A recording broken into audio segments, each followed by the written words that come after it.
What's happening, folks? Leroy Tarchik here with Ascend to Go, getting you guys some online content so you can get what you need whenever you need it from wherever you're at.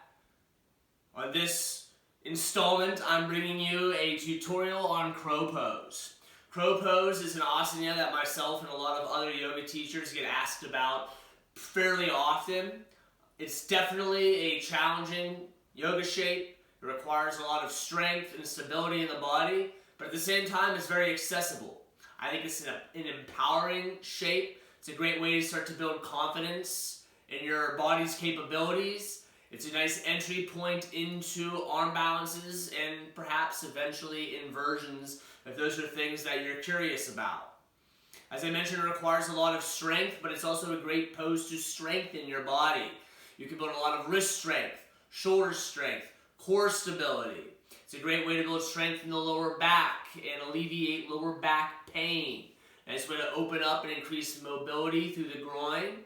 And again, it's a great way to begin to experience some flight, some hang time and arm balances, which is going to lead to body awareness and body control. Things that are required not just in the more exotic, but even the base asanas that we take through our entire practice. So again, don't be intimidated by a crow pose. If you've been showing up on your mat for any period of time, it's something that I'm sure is well within your range. And it's definitely something with a little bit of practice you'll be able to master. We're going to go ahead and warm up our bodies a little bit.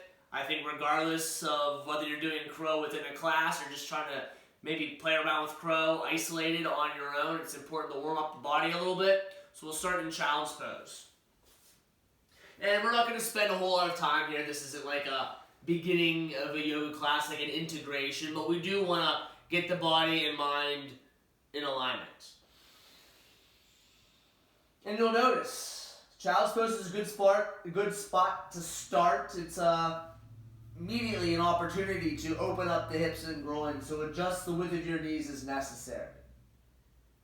This, of course, is not going to be a full yoga class, so I'm not going to say that you need to be breathing ujjayi breath right now, but do start to link your mindfulness to your breath right now. Because I can assure you that holding your breath is not going to help you with crow.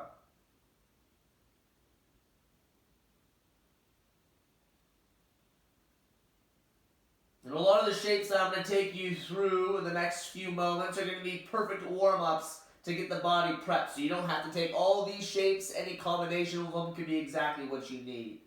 So whenever you're ready, go ahead and pull yourself up to all fours. And no secret, a lot of core strength involved in crow pose. So let's warm up our core a little bit with some crunches here. Extend your right arm long in front of you and lift your left leg behind you.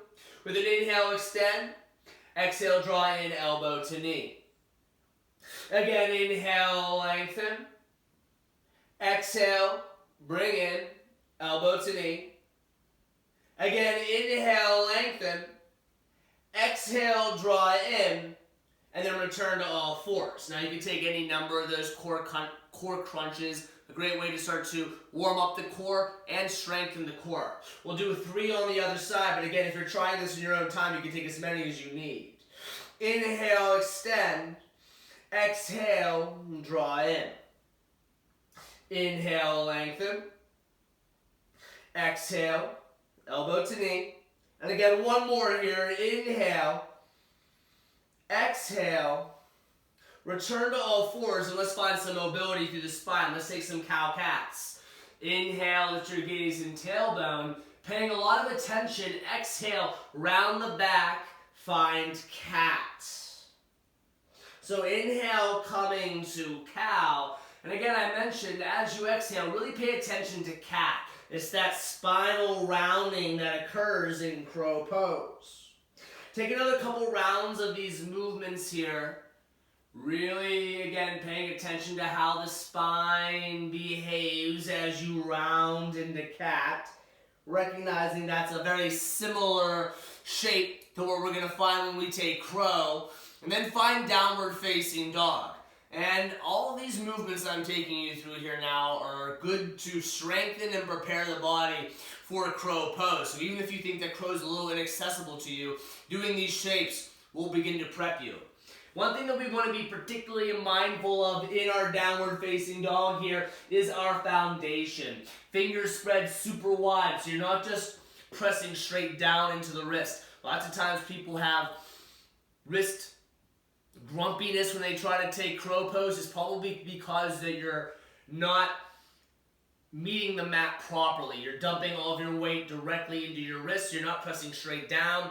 You're actually pressing down through each fingertip, the knuckles lightly through the wrist. So be very mindful of that here in downward facing dog. And whenever you're ready, go ahead and step your right foot up between your hands. Bring your right hand to the inside of your right foot for what we call lizard's pose. This is a nice way to warm up and stretch the entire hip girdle. And it's a great way to start to work on hip adductor strength. So you're pulling this right leg into the center line of your body. That pulling in of the thigh and the hip is crucial for being able to support and stabilize yourself when you get up into the air in crow pose. Take one more deep breath in here, and as you exhale, bring the right hand to the outside of the right foot, press the ground away from you, hollow out, find that rounded spine, lightly step back to downward facing dog. As you get here, pedal your heels for a moment, settle in, lightly pick up the left foot, again, press away, bring the core up and in, and put the left foot between your hands. Go ahead and bump the left hand to the inside of the left foot and take your lizard's pose. And you're able to stay in these shapes as long as you need to. I'm being brief here just because of the time format for these Instagram live videos. We got to keep it sub 15. But you can breathe and stay in any of these shapes that I'm showing you for as long as you need to get your body prepped. Go ahead and bump the left hand down to the outside of the left foot. Press the ground away from you. Don't drag your foot lightly. Step back to downward facing dog. From here, inhale, lift the toes. Right toes to the back of the right wrist. Left toes to the back of the left wrist. We're going to take a mindful forward fold here. We're going to take gorilla's pose, Padahastasana. Tops of your hands on the mat. Toes come to your wrist crease. Maybe even give yourself a little massage here to warm up the wrists.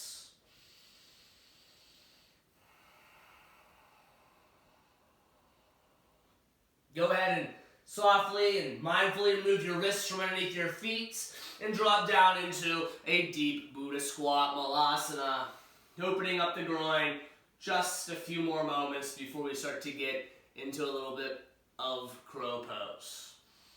And this is typically where we do find our crow pose, is from a deep Buddha squat. Now, if you're somebody that has a little less range of motion, if you're not as mobile in your hips, you can find crow pose from a forward fold, and I will demo that out to you.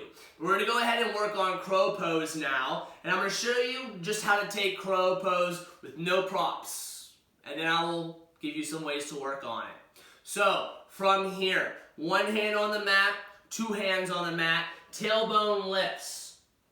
Knee comes to tricep, knee comes to tricep. You must lean forward. Leaning forward is the scariest part of this, but it's the most essential part. Lean forward as the weight shifts. Left foot comes off the ground, right foot comes off the ground. You're in crow pose. You're in Bakasana.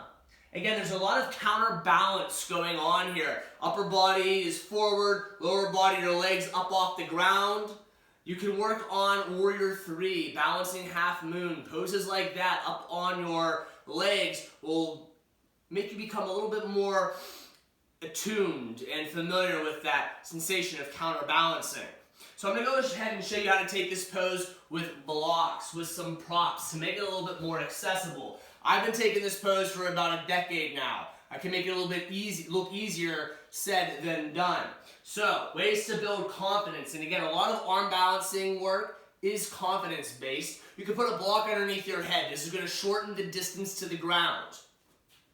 And again, you could even, without the block, just set yourself up, start to come forward, and maybe bring one foot off the ground and hold. Heel towards your glutes for maybe a 5 count. and then place it back down. Situate yourself, then shifts, and take it to the other side. Very likely you're going to have a foot that's more comfortable coming off the ground first. Familiarize yourself with how you're feeling. Now, to utilize this block, you can go ahead and come forward a little bit more and maybe even put your block on as medium size or as tall a size. I would probably suggest medium size.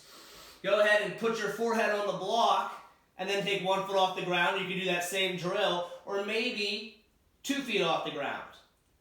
And then you go. You got your head on the block. You're not going to go anywhere.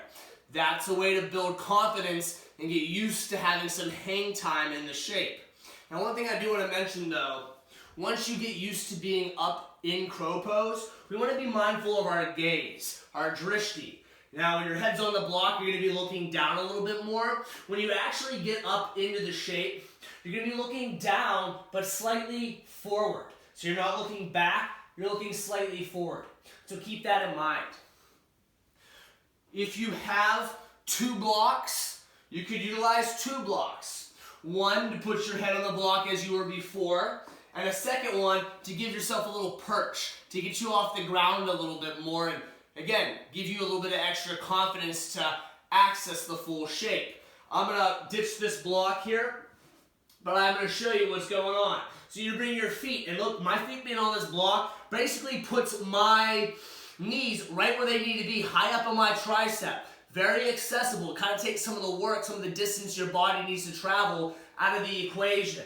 And again, from here, you can even do one heel to glutes, replace down, other heel to glutes. You could even just use this high launching point to just tilt forward. Again, you must lean forward. I cannot stress to you how much you just have to trust your body. Again, if you're unfamiliar or you're just not digging that sense of counterbalance in space, work on it with a foot on the ground. But you must lean forward from here, take off to crow. Big toes together, heels towards your glutes, gaze slightly forward. Now, once you get comfortable in crow, you can start to take your knees further up your arms towards your armpits, straightening your arms out for a crane pose. More of a full expression. I only have a few more moments left here on this video before I run out of time. I could talk about crow forever, but I will give you all a few ways to spice it up and liven up your crow pose. So if you are familiar and comfortable in your crow pose, I mentioned that it's a great segue, a great intro point to other arm balances and inversions. It's a great spot to find tripod headstand from. You can also learn to get a little bit of hang time, and a great way to build core strength is with some leg lifts. So one of my favorite ways to liven up and put a little bit of flair on Bakasana is to find the shape, and then one leg at a time, lift it up into the air, bring it back down. Other leg up, bring it back down. You can drill that repeatedly. Great way to start to build strength, again, for other arm balances, and to become a little bit more familiar with inverting yourself, getting the feet above the head. And of course, I'd be remiss if I did not show one of my favorite ways to access crow. Now, this is something that takes a lot of practice. If you're new to crow, it's probably not going to happen necessarily tomorrow, but floating to your crow from downward facing dog is one of the coolest ways, I think, to move about the mat. And again, just because it looks cool doesn't mean that you need to be doing it. Safety, control, comfort, that's most important. But you can always try something on. And so from a downward facing dog, you kind of look between your hands, lift the toes, and floats, landing in your crow pose. And then I mentioned before, you can even tilt forward and take it to a tripod headstand, and even practice exiting via crow. So, all kinds of great stuff for you people. Any questions, please feel free to reach out to me or any of the other Ascend yogis, and we'll catch you all next time. Thanks for tuning in.